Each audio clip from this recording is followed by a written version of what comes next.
Good evening, everyone. In the last class, we were discussing friction, that what is friction, what is the nature of friction, which are the factors affecting friction. We discussed all those things.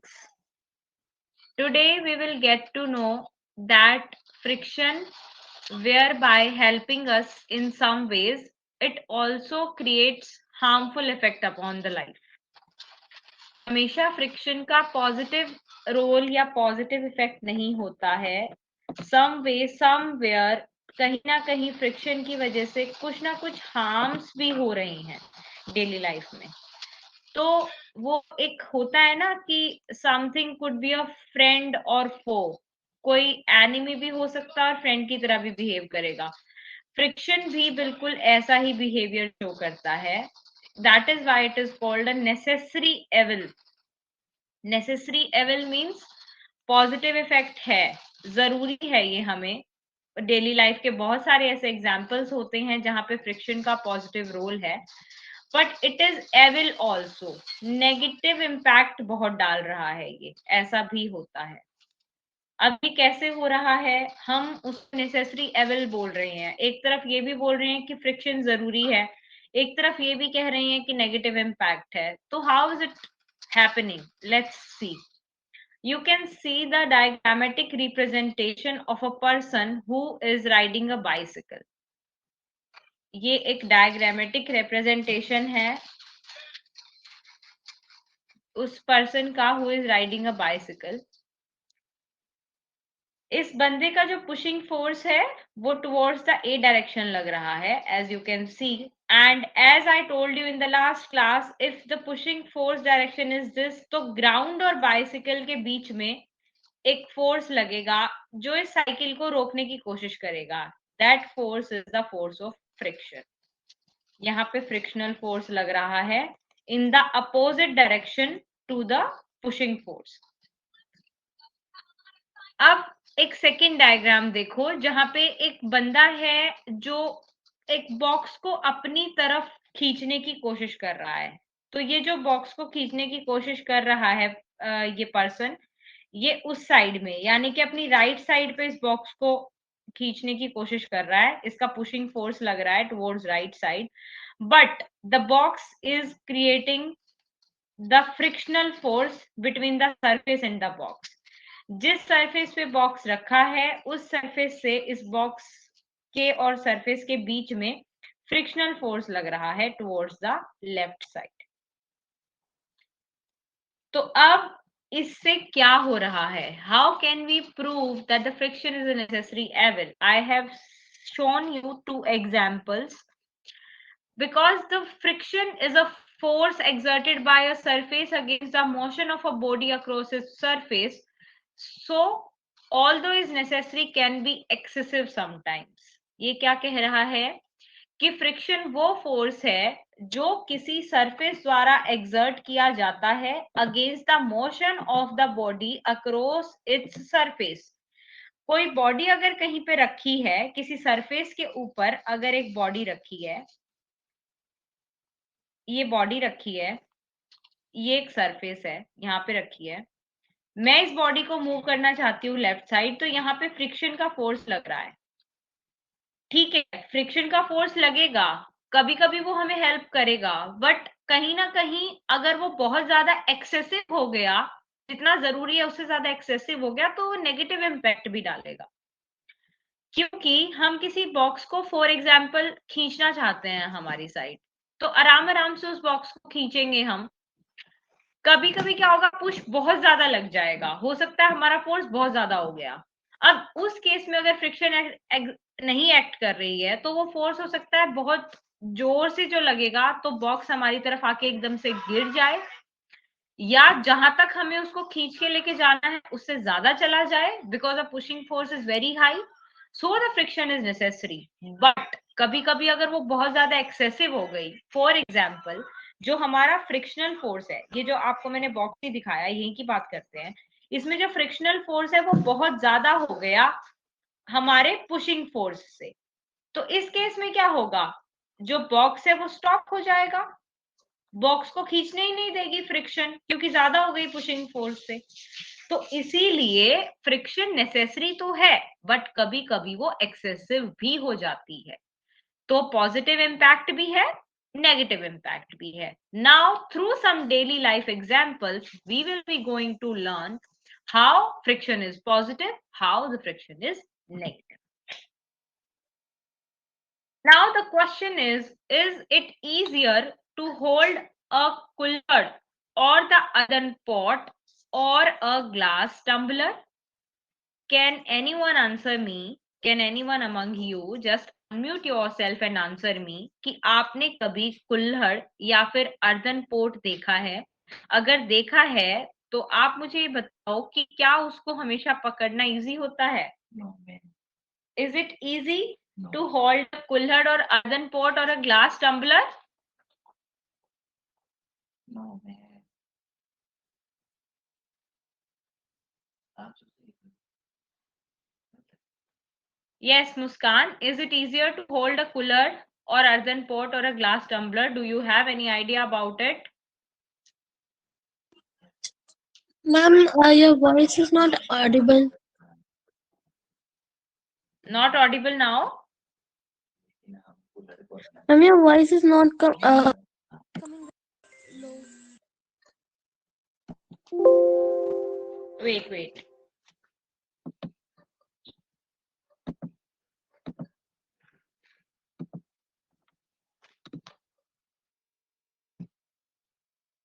Even now?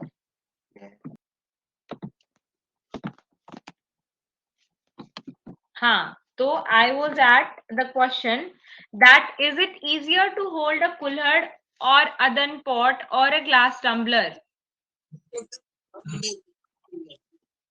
Yes, ma'am. Easy होता है अदन pot को या glass tumbler को पकड़ना? No, ma'am. It is not easy. Why so? Ma'am, because हाँ बताओ. ma'am, it is. Ma'am, it is compared to what? Yes, your question is right that it should be like कि compare हम किससे कर रहे हैं, but generally देखो क्या होता है, जो चिकना होगा ना अदन पॉट, कुल्हड़ कभी कभी तो क्या होता है कि आपने देखा है ना कुल्हड़ में चाय पीते हैं यूजुअली, ठीक है, वैसा होता है. एंड अदरवाइज क्या होता है कि आपका घर में जैसे मटका होता है, जस्ट लाइक दैट, मटका जिसमें हम पानी रखते हैं, दैट इज अबाउट द अदन पॉट.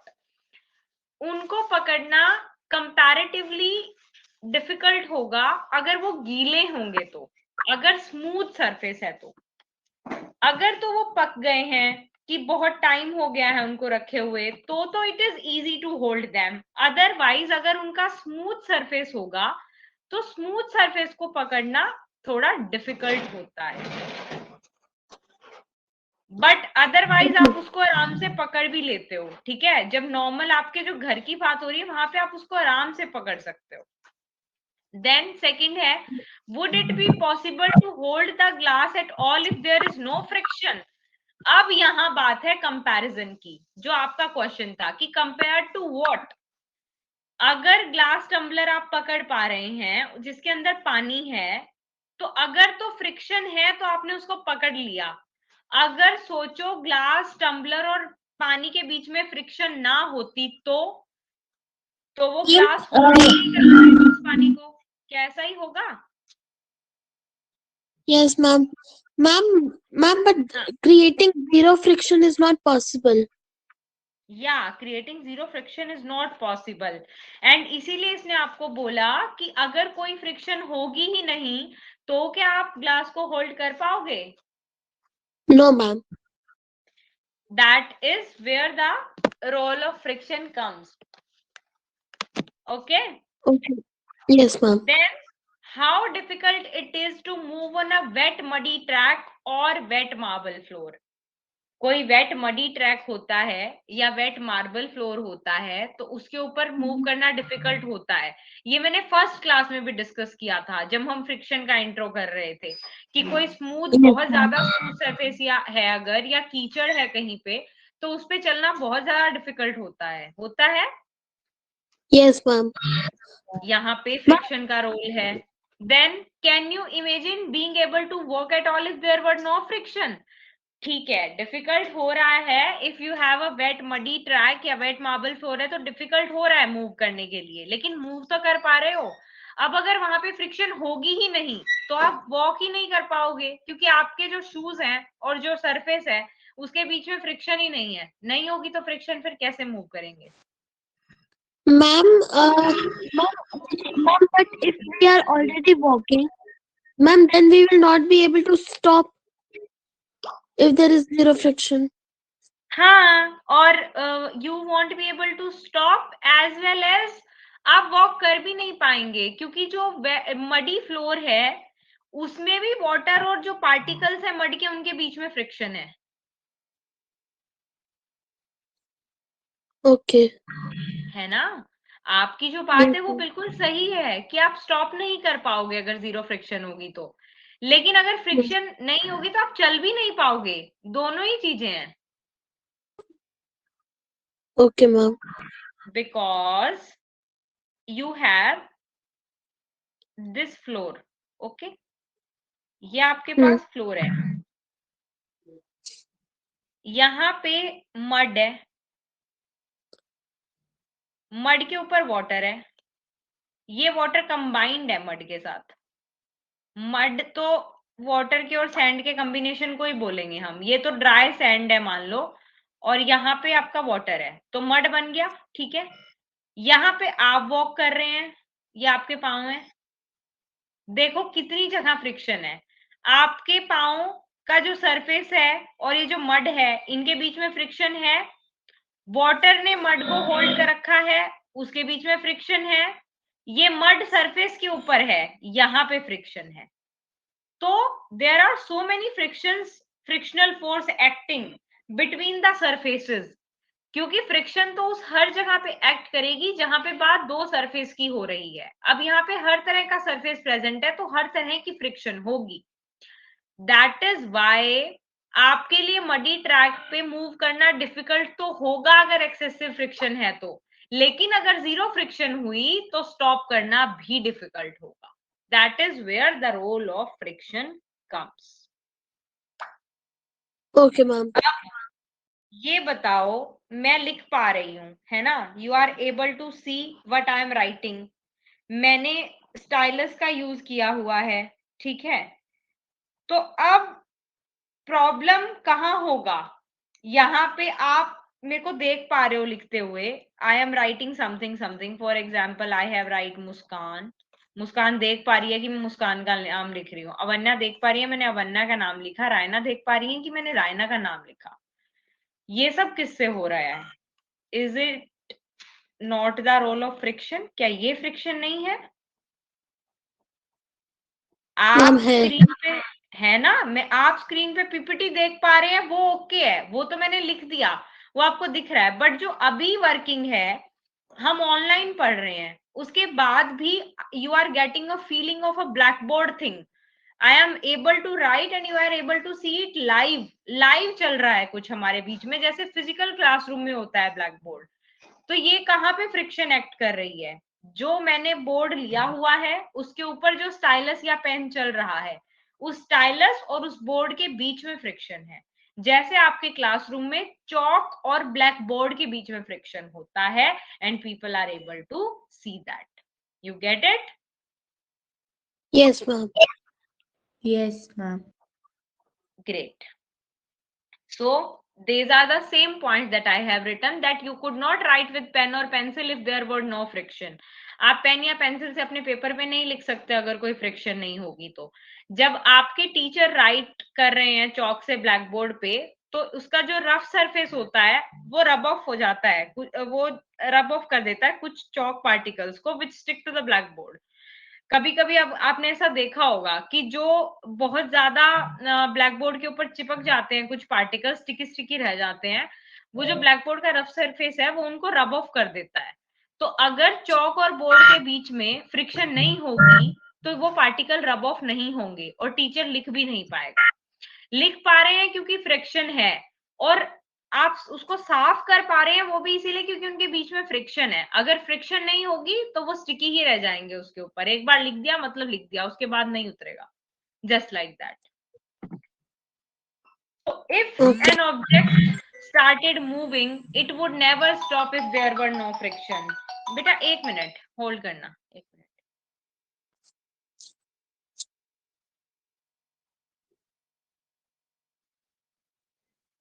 लो, एक मिनट पापा, एक मिनट।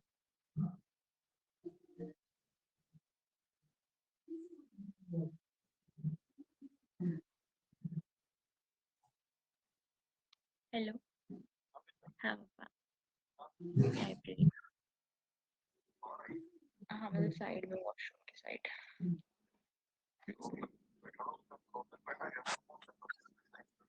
Okay okay.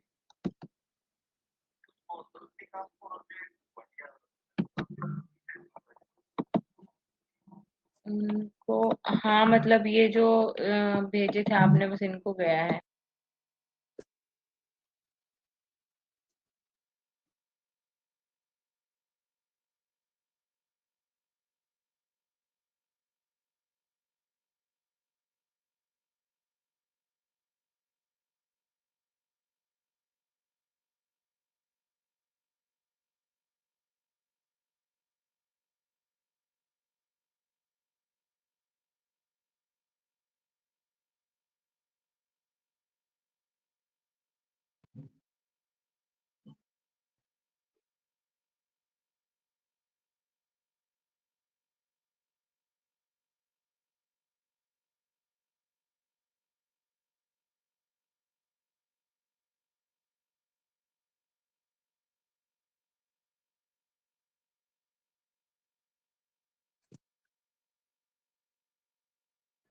हाँ जी।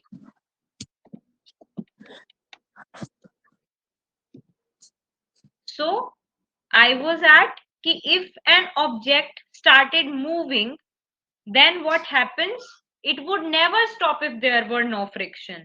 जो बात हम ऑलरेडी डिस्कस कर रहे हैं, ये पॉइंट उसी बात को इलैबोरेट कर रहा है कि अगर फ्रिक्शन नहीं होती तो फ्रिक्शन के ना होने से क्या होगा? अगर एक बार कोई ऑब्जेक्ट स्टार्ट कर देता है मूव करना तो वो मूव ही करता रहेगा, स्टॉप ही नहीं होगा। इसीलिए फॉर एग्जाम्पल हमारे पास ऑटोमोबाइल्स हैं, हम बाइक चलाते हैं, कार चलाते हैं, ये सारी चीजें हैं, और हमारा रोड है उसके ऊपर वो चल रही हैं। तो अगर फ्रिक्शन नहीं होगा ऑटोमोबाइल और रोड के बीच में, then they could not be started और स्टॉप्ड और turned to change the direction of motion. अगर रोड और ऑटोमोबाइल्स के बीच में फ्रिक्शन नहीं होगी तो in that case what will happen is कि आपका जो व्हीकल है आप उसको स्टार्ट नहीं कर पाएंगे दोबारा से, जब स्टॉप करना चाहते हैं तब स्टॉप भी नहीं कर पाएंगे, और उसकी डायरेक्शन को भी चेंज नहीं कर पाएंगे। You could not fix a nail on the wall और टाई अ नॉट। आप अपने जूतों में नॉट बांधते हैं, लेसेस बांधते हैं, आप वो नॉट नहीं बांध पाएंगे, वॉल के ऊपर नेल को फिक्स नहीं कर पाएंगे। आप फोटो फ्रेम्स वगैरह हैंग करते हैं ना वॉल के ऊपर, वो सब आप नहीं कर पाएंगे, नेल ही नहीं लगा पाएंगे अगर आपने फ्रिक्शन के रोल को नहीं समझा। तो वहां पे भी फ्रिक्शन का रोल है, तो फ्रिक्शन एक्ट नहीं कर पाएगी तो आप दीवार पे नेल भी नहीं लगा सकते। So these are some basic daily life examples जहां पे ये चीजें पॉसिबल नहीं हो पाएंगी अगर फ्रिक्शन ने अपना रोल प्ले नहीं किया या फ्रिक्शन नहीं हुई तो। Without friction no building could be constructed. अगर फ्रिक्शन नहीं होगी तो कोई बिल्डिंग नहीं बन पाएगी। अब सोचो ये कितनी बड़ी चीज है, बिल्डिंग बनना इज अ बिग थिंग, वहां पे भी रोल है फ्रिक्शन का। फ्रिक्शन के बिना पे कोई बिल्डिंग की कंस्ट्रक्शन नहीं हो पाएगी। क्यों? कोई कंक्रीट फ्लोर है जिसका आप यूज कर रहे हो बनाने के लिए, सीमेंट लग रही है, वहां पे वाटर भी लग रहा है, लेंटर्स डलते हैं, वहां पे पीवीसी सीलिंग्स होती हैं, बहुत सारी चीजें हैं जब कंस्ट्रक्शन होती है। तो इन सारी चीजों के बीच में आपस में फ्रिक्शन का रोल है। अगर वहां फ्रिक्शन नहीं हुई तो उस केस में भी बिल्डिंग्स की भी कंस्ट्रक्शन नहीं होगी। सर्दियों में हमारे हाथ बहुत ज्यादा ठंडे हो जाते हैं। During winters what happen is, आपके जो हाथ हैं वो बहुत ठंडे होते हैं। अब यहाँ क्या हो रहा है, यहाँ पे भी आप रबिंग करते हो पाम्स की, आप रब करते हो अपने पाम्स को, ठंड लगती है जब हमें, Yes, ma'am. Yes, ma'am. Heat produce होती है, Yes, ma'am. यहाँ भी फ्रिक्शन का रोल है। तो जब आपको ठंड लग रही है, आप पाम्स को रब कर रहे हो, उसकी वजह से हीट प्रोड्यूस हो रही है, तो वहां पे भी फ्रिक्शन का रोल है। वो नहीं होगा तो फिर आपको ठंड लगती रहेगी, आप रब नहीं कर पाओगे अपने पाम्स को, हीट रब करते रहोगे लेकिन हीट प्रोड्यूस नहीं होगी अगर फ्रिक्शन नहीं एक्ट करेगी तो। On the other hand, very important role in the kitchens, सभी मैच स्टिक जलाते हैं, कभी कागज जलाने के लिए, कभी आपका गैस स्टोव ऑन करने के लिए। तो मैच स्टिक को अगर आप रफ सरफेस पे जो उसका मैच बॉक्स होता है उस पर अगर स्ट्राइक करते हैं तो वो फायर कैच कर लेती है। ये भी फ्रिक्शन का रोल है। कभी करके देखना, या कभी कभी गलती से भी हो जाता है, मैच बॉक्स को अपने वेट हैंड से उठा के देखना, वेट हैंड अगर लग जाएगा ना तो या तो बहुत मुश्किल से मैच स्टिक उसके ऊपर रब करने से जलेगी, या तो फिर वो जलेगी ही नहीं। तो रफ सरफेस चाहिएगा मैच स्टिक को, मैच बॉक्स पे जो रफ सरफेस होता है वो चाहिए होता है मैच स्टिक को टू कैच फायर, वहां पे भी फ्रिक्शन का रोल है। बट फ्रिक्शन एक एविल की तरह भी काम करती है, नेसेसरी है ठीक है, but it is also acting as an evil. How? It wears out the materials, whether they are screws, ball bearings or soles of shoes. Friction की वजह से आपके मटेरियल्स वियर आउट हो जाते हैं, खराब हो जाते हैं, चाहे वो स्क्रूज हों, बॉल बियरिंग्स हों, या फिर आपके शूज के सोल हों। चलते रहते हो तो बोल देते हैं ना, जूता घिस गया, नया लेना पड़ेगा। मतलब आपके जो शूज के सोल हैं वो घिस गए, यू वांट न्यू वन। तो वो भी फ्रिक्शन की वजह से हो रहा है, बहुत ज्यादा फ्रिक्शन है, चलते रहे तो आपके सोल ऑफ शूज घिसने लग जाते हैं। देन आपके रेलवे स्टेशन होते हैं, वहां पे क्या होता है, you must have seen worn out steps of foot over bridges eight railway station. कभी देखा है, have you ever visited railway station? No, ma'am. नहीं गए हैं? फिर जब नहीं No, गए हैं तो ma'am. देखो आपको नहीं पता होगा। इफ यू हैव विजिटेड तो आपको पता होता है, if you have not then मम्मा पापा से पूछ के देखना, they will be able to better explain you this point कि क्या हो रहा है। कई बार क्या होता है, मान लो कोई शू है वो बहुत पुराना हो रखा है, ठीक है, आप चल के गए रेलवे स्टेशन पे, तो वहां क्या होता है, जब उसके ऊपर आप चल रहे हो तो स्टेयर्स और सोल ऑफ शूज के बीच में जो फ्रिक्शन लग रही है, तो वहां पे जो आपके फुट के worn आउट स्टेप्स होते हैं ना, वो कभी कभी उसके ऊपर ही रह जाते हैं। मतलब अगर जूता बहुत पुराना है तो कभी कभी वहीं पे अटक जाएगा, फंस जाएगा, गिर जाएगा, टूट जाएगा, वैसा कुछ होता है। जगह जगह के कई बार गिरे हुए मिलते हैं रेलवे स्टेशन पे, इसीलिए इसने एग्जाम्पल रेलवे स्टेशन का लिया है। Then you have knives and razors that lose their sharp edges due to friction. ऐसा भी होता है बहुत। आप नया नया नाइफ लेके आना और शॉपकीपर को बोलना कि मुझे बहुत ज्यादा शार्प एजेस वाला नाइफ दो। बोलते हैं जब मम्मी किचन के लिए सामान खरीदते हैं तो उनसे पूछ के देखना, वो हमेशा शार्प एज वाला चाकू खरीदते हैं क्योंकि उससे इजिली जो है आइटम्स कट हो जाते हैं, चॉप हो जाते हैं। वो लेके आओ। अराउंड 6-7 मंथ्स या 1 साल के बाद जो उसकी शार्पनेस है वो कम होने लग जाती है। ऐसे ही पापा आपके बियर्ड बनाते हैं, उसके लिए रेजर यूज करते हैं, उसकी शार्पनेस भी कम होने लग जाती है, या फिर 2-3 बार यूज करने के बाद जो आपका रेजर का ब्लेड है पापा उसको डिस्कार्ड कर देंगे और नया खरीदेंगे। बस ये होता है कि नया लाए हो, उस टाइम पे उसके शार्प एजेस हैं फ्रिक्शन की वजह से, जैसे जैसे फ्रिक्शन कम होने लगी उसके शार्प एजेस कम होते चले जाते हैं। तो ये भी एक Wear हो नेगेटिव जाती है। एस्पेक्ट होता है फ्रिक्शन का, क्योंकि आपको चीज को जल्दी डिस्कार्ड करना पड़ रहा है, उसकी शार्पनेस गुम हो जा रही है, जबकि वो चीज आपके लिए इंपॉर्टेंट तभी है जब वो शार्प रहेगी। ठीक है। Then the jar of a mixer becomes hot when it is run, produces heat. In fact, when a machine is operated, heat generated causes much wastage of energy. आपका मिक्सर है, आप सब मिक्सी चलाते हैं, मम्मा mixie चलाती हैं, उसमें सामान पीसती हैं, चटनी बनाती हैं, मसाला पीसती हैं, बहुत सारी चीजें हैं जो भी गार्निशिंग के लिए यूज की जाती हैं किचन में। तो कभी कभी क्या होता है, लगातार अगर मिक्सर को चलाते रहोगे ना तो वो बहुत गर्म हो जाता है।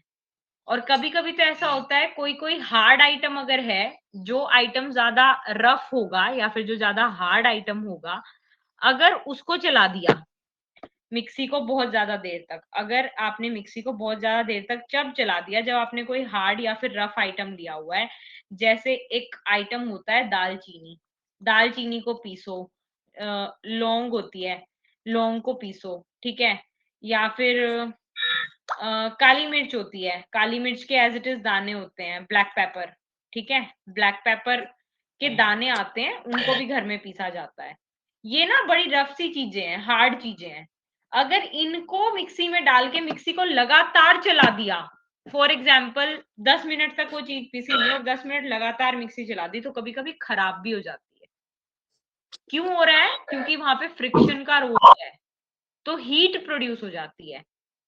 जब मशीन को आप ऑपरेट करते हैं तो हीट जो है वो बहुत ज्यादा वेस्टेज ऑफ एनर्जी भी कॉज करेगी, क्योंकि हीट प्रोड्यूस हुई मशीन के चलने से, वो कुछ है तो है नहीं, उस हीट का काम फ्रिक्शन की वजह से प्रोड्यूस हो रही है, वेस्टेज है एनर्जी की। तो that is also a negative impact of friction. अब समझ आया? मैम एक डाउट है। हाँ जी बोलो।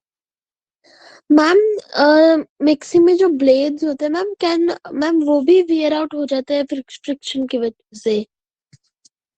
यूजुअली तो नहीं, लेकिन अगर बहुत ज्यादा हीट प्रोड्यूस हो गई तो कभी कभी वियर आउट हो जाते हैं। I have seen that scene, I don't know आपने ऐसा देखा है नहीं, बट मैंने मेरे घर पे ऐसा देखा है कि एक बार बहुत हार्ड चीज डाल के मेरे ग्रैंडमा उसको चला रहे थे मिक्सी को, और बहुत देर तक उन्होंने चलाया तो एक ब्लेड उसका टूट गया, वियर आउट हो गया।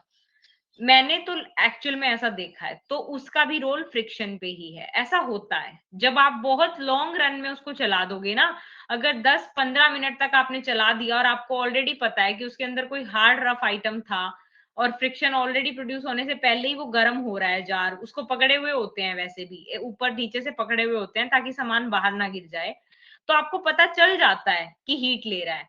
नॉर्मली भी जब आप शॉप पे परचेज करने जाओगे तो शॉपकीपर हमेशा ये कहते हैं कि रुक रुक के चलाना मिक्सी को, या स्पीड उसकी चेंज करते करते। ऐसे नहीं है कि 10 मिनट तक या 5 मिनट तक उसको 3 की स्पीड पे ही चलाए जा रहे हो मैक्सिमम पे, या मीडियम पे ही चलाए जा रहे हो। पेस उसका चेंज करते रहो, बीच बीच में ऑफ करते रहो रेगुलेटर के साथ, ऐसा बोला जाता है। वो रीजन यही होता है कि फिर या तो उसके ब्लेड्स टीयर आउट हो जाएंगे, या तो फिर मशीन खराब हो जाएगी, या तो बहुत ज्यादा हॉट हो जाएगी, फिर उसको टाइम लगेगा कूल डाउन करने में। ठीक है। Yes ma'am.